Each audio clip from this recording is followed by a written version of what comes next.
Ok, então olha o que vocês vão falar, gente. Ok. Bom, então vamos falar um pouquinho então sobre os anfíbios, né? Sobre os anfíbios não, vamos começar pelos peixes ósseos, desculpa. Que a Jamila explicou sobre os peixes cartilaginosos. E nós vamos falar um pouquinho sobre os peixes ósseos, tá? Só vamos relembrar que peixe tem sistema circulatório fechado. Vocês estão me ouvindo? Sim, professor. Então beleza.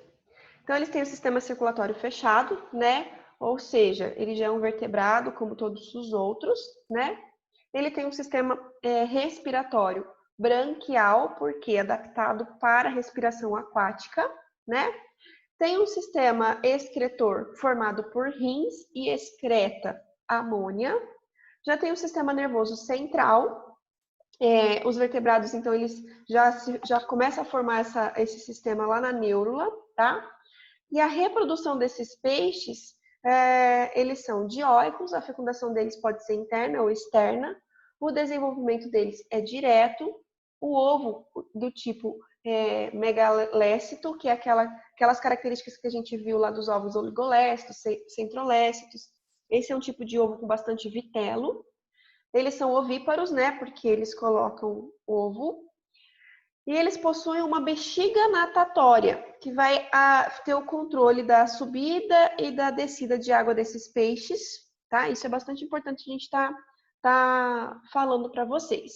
Então, isso aí é característica geral de peixes, mas lembrando que essa bexiga natatória é uma característica dos peixes ósseos. Os peixes cartilaginosos não têm essa bexiga natatória, tá?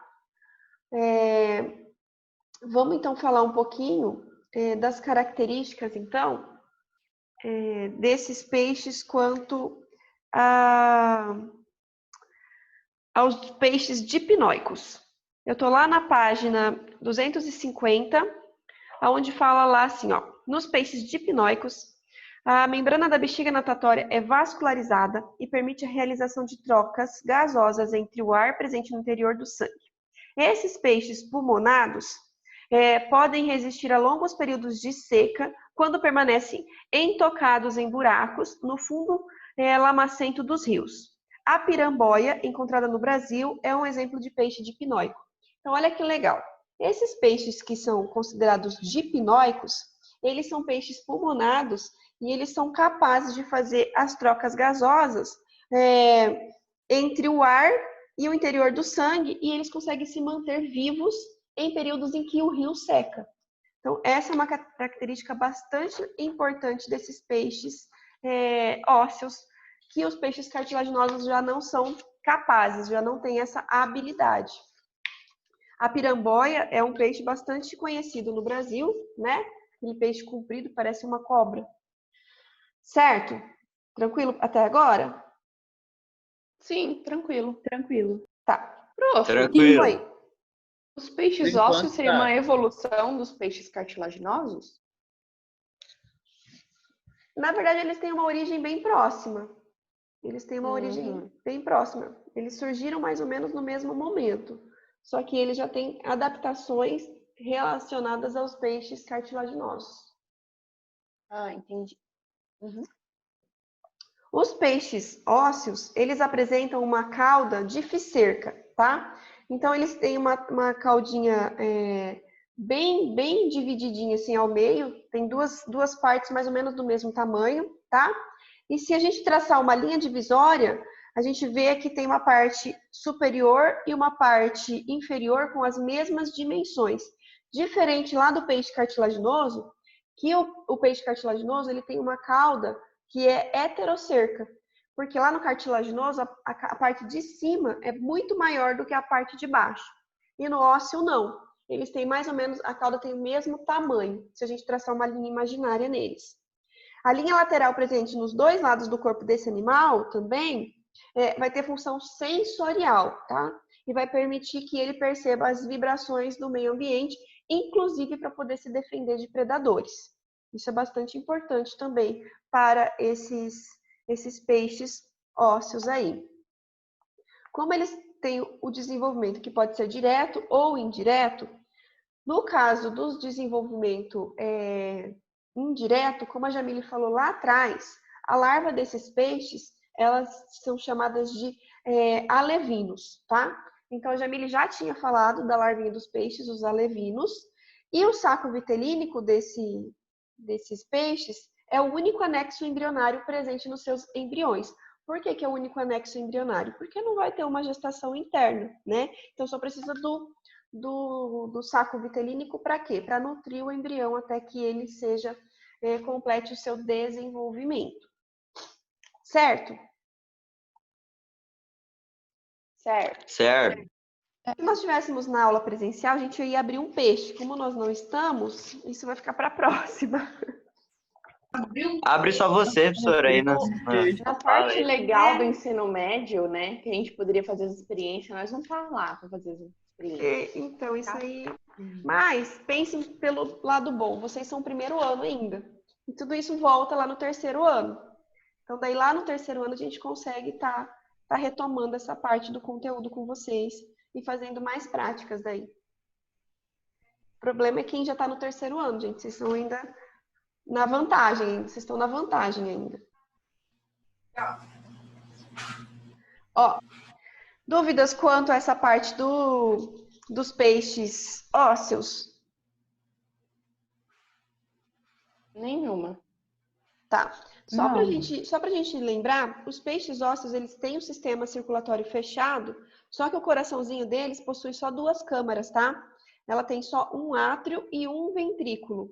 Então, a circulação desses peixes é simples, tá? Ou seja, passa apenas uma vez pelo coração.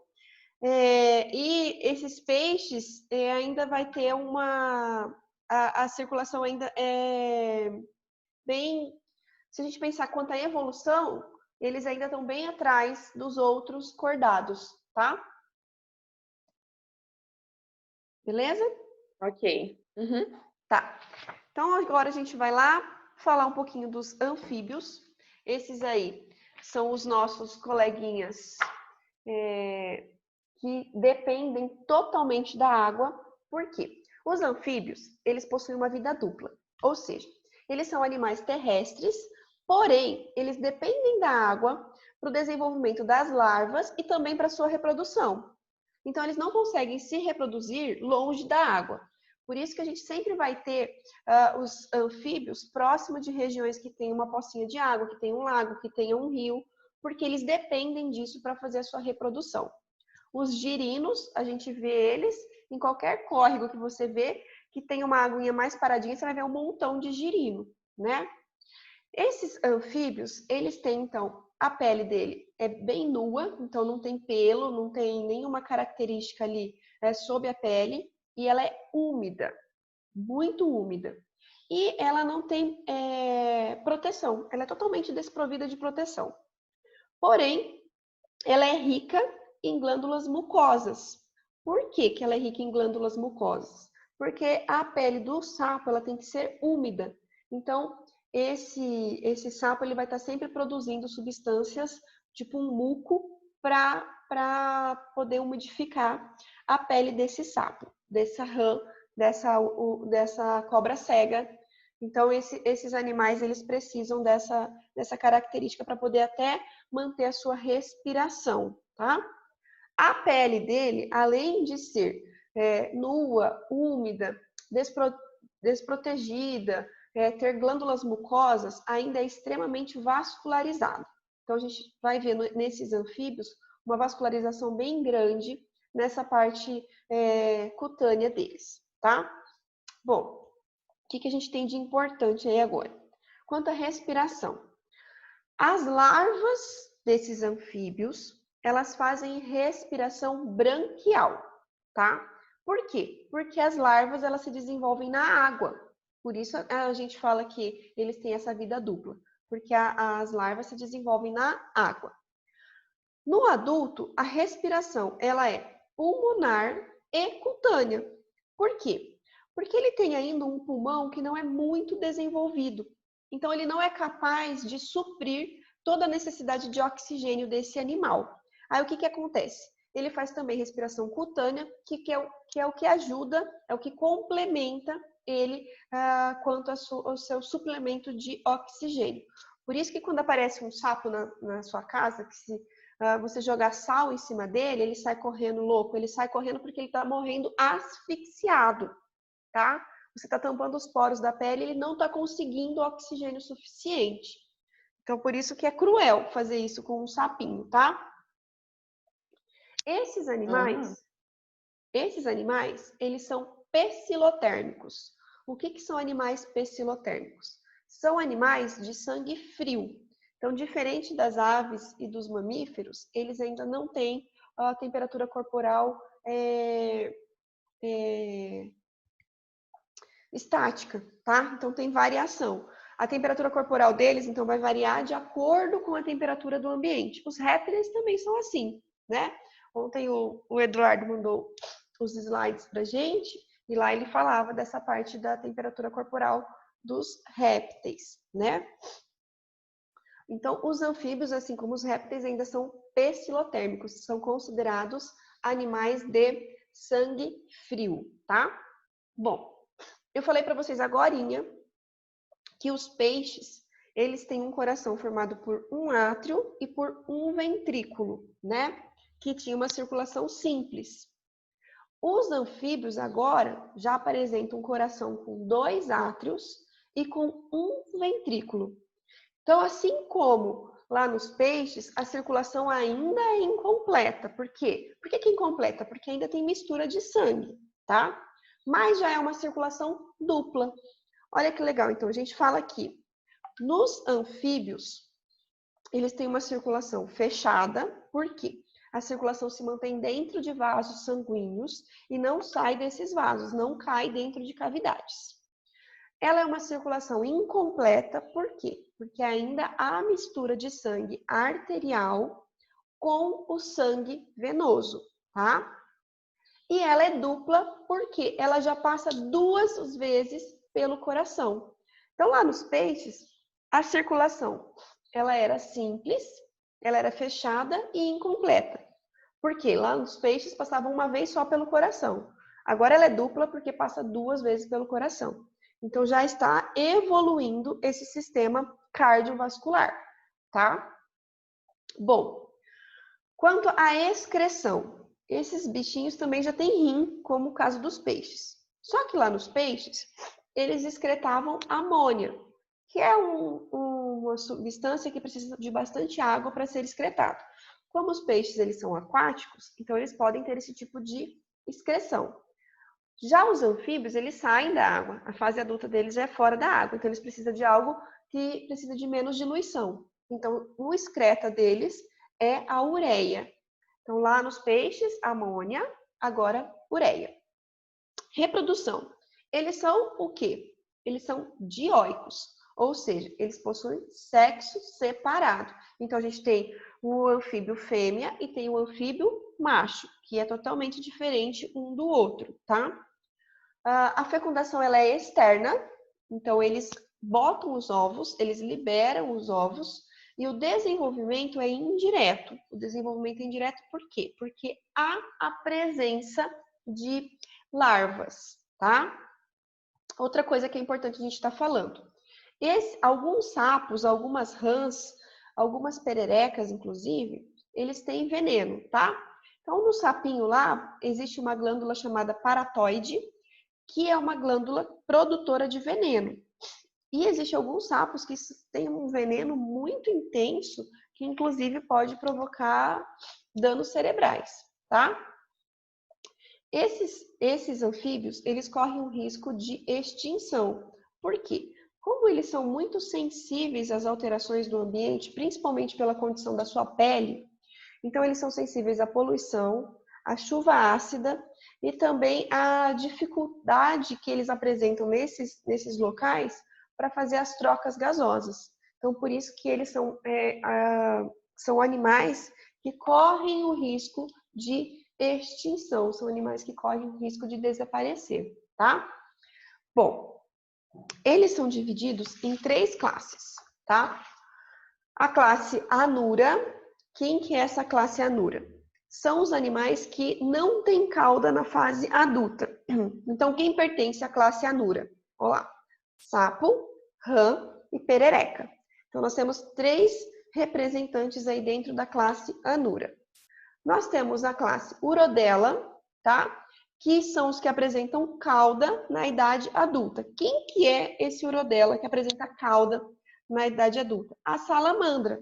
Então, a salamandra, ela tem cauda durante toda a sua vida. E a ordem Apoda, que é o que não possui patas. Quem que não possui pata? A cobra cega, que é a Cecília, tá? Então, quando a gente olha uma cobra cega, dá aquele asco, né? Ah, é uma cobra. Não é uma cobra, é um anfíbio inofensivo que não vai fazer nada para nós, seres humanos. Professora, Oi. aqui na quadrinha do lado de casa, a gente estava caminhando esses dias e encontramos uma cobra cega. É bem comum encontrar cobra cega na cidade. Qualquer ambiente úmido que vocês encontrarem pode ter o desenvolvimento de anfíbios, né? Principalmente sapo, rã, mas é comum encontrar cobra cega também. Você já viu uma lá na fazenda?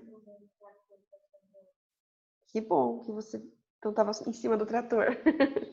Eu lembro que no NR, tinha um laguinho lá que a gente usava. A gente foi em uma das brincadeiras, falaram que tinha um monte de girino lá. Eu não vi porque eu sou desapercebida. Ah, com teve certeza gente que falou que devia viu. ter.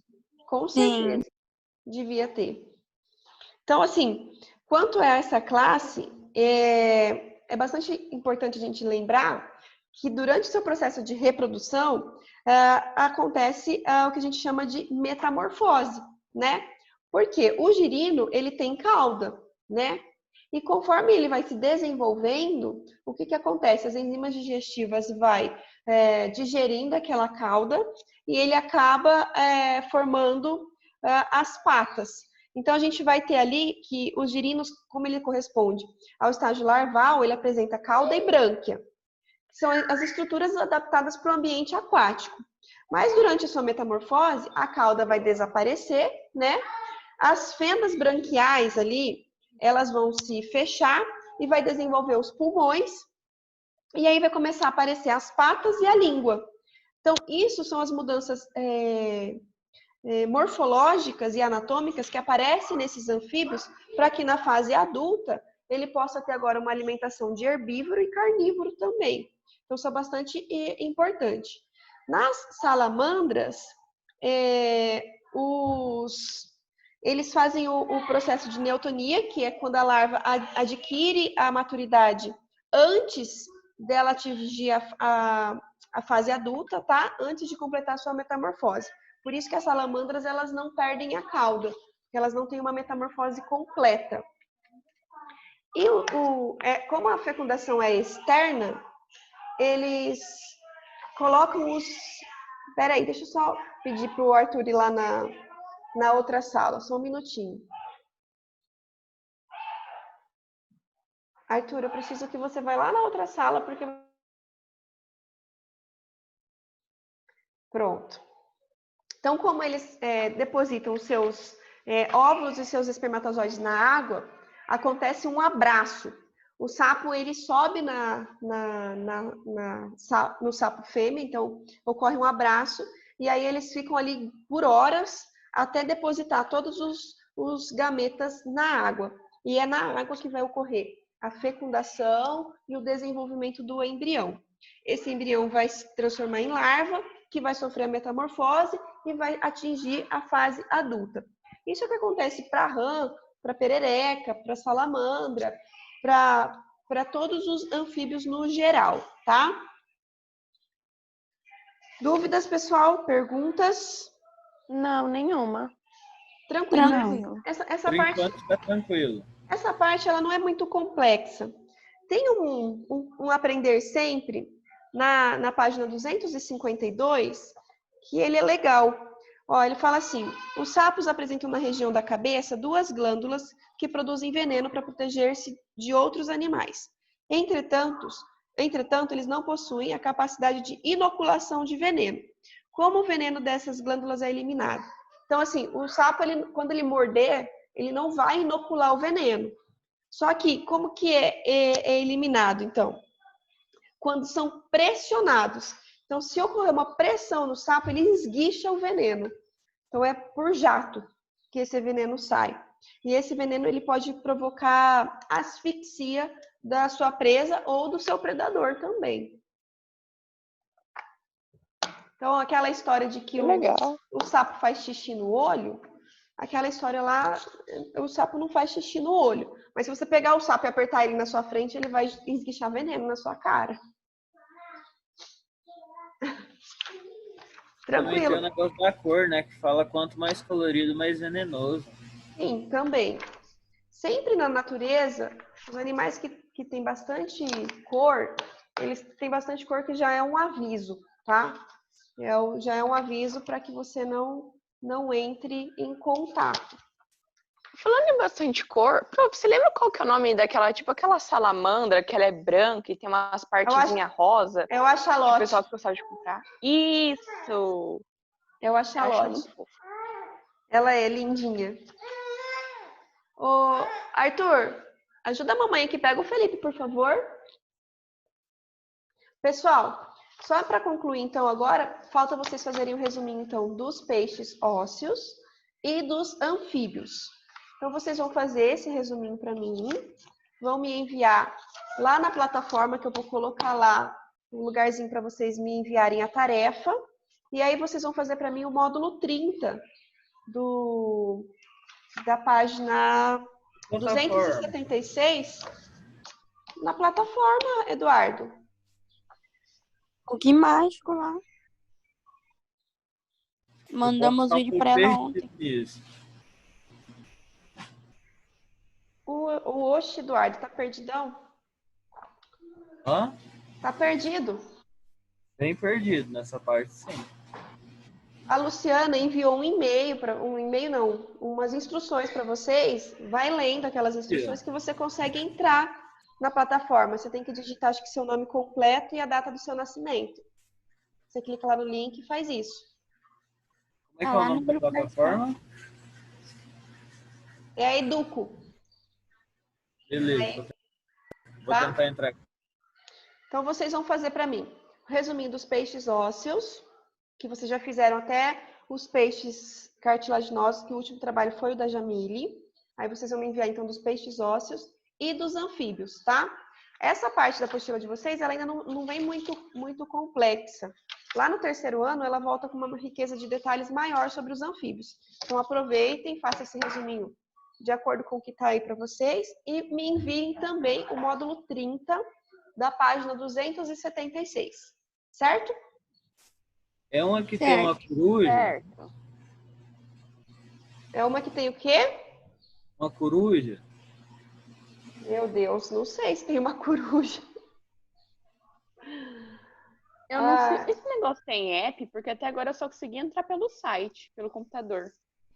Eu também, mas é porque o meu não tem como eu baixar o aplicativo mesmo. Ou tem, mas não. Olha, Lohana, eu não tentei entrar pelo celular, porque como eu estou usando bastante o computador, então eu não tentei entrar na Aquimágico pelo celular. Mas eu vou até tentar para falar para vocês se dá para entrar pelo celular ou não. Sim, mas eu sei que pelo site dá, mas tipo, por aplicativo acho que não tem app. Então, eu não sei. Ô Eduardo, volta nas mensagens da Lu, que você vai achar lá o link que ela mandou para vocês. É só clicar no link e eu acho que, se eu não me engano, você tem que digitar o seu nome completo e a data do seu nascimento. Tem uma foto que ela enviou. Se você ir pelas imagens do grupo, você acha. É um comunicado, acho que ele tá em verde. Isso, um comunicado, isso mesmo. Ah, o Aí Carlos eu vou colocar. mandou. Aí, a hora que você entrar lá, você vai ver lá o caderno de biologia. Aí eu vou colocar essa aula de hoje lá no caderno de biologia e vou deixar a tarefa de hoje, que é o relatório dos peixes ósseos, dos anfíbios e o módulo 30 da página 276. E aí você vai postar isso aí lá na plataforma. Certo. E a data de nascimento? Aham. Combinado, pessoal? Sim. Beleza. Prof. Pessoal, bom feriado para vocês, Descansem, aproveitem para dar uma Obrigado. descansadinha. Obrigado, prof. Eduardo, Igualmente. você vai dormir mais cedo nas próximas aulas. E Tudo bem. qualquer dúvida, Eduardo, pode ir me chamando aí, que eu te ajudo, se você não conseguir entrar na plataforma, tá? Ok. Deu 100 inválida. Eles disseram que eu não sei a data do meu Qual aniversário. que... Não, pera. Qual que é Não, o primeiro então número é do seu usuário. aniversário?